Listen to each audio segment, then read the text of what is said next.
মালয়েশিয়ার এয়ারলাইন্স এর flight MH370 কী ঘটেছিল 2014 সালের 8ই মার্চ?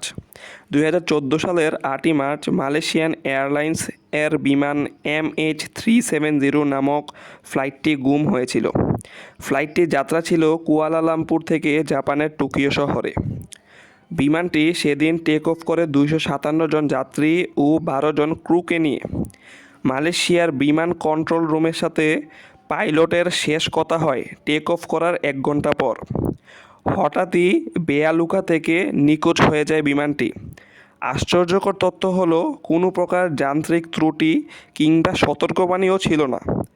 বিজ্ঞানীদের মতে অনেকেই ধারণা করে থাকেন বিমানটি ভারত মহাসাগরে গিয়ে ধ্বংস হয়ে গেছে। অবাক হওয়ার বিষয় হলো অনেক অর্থ ব্যয় করেও বিমানটির ধ্বংসাবশেষ উদ্ধার করা যায়নি। কোথায় হারালো এই বিমানটি আজও তা জানা যায়নি।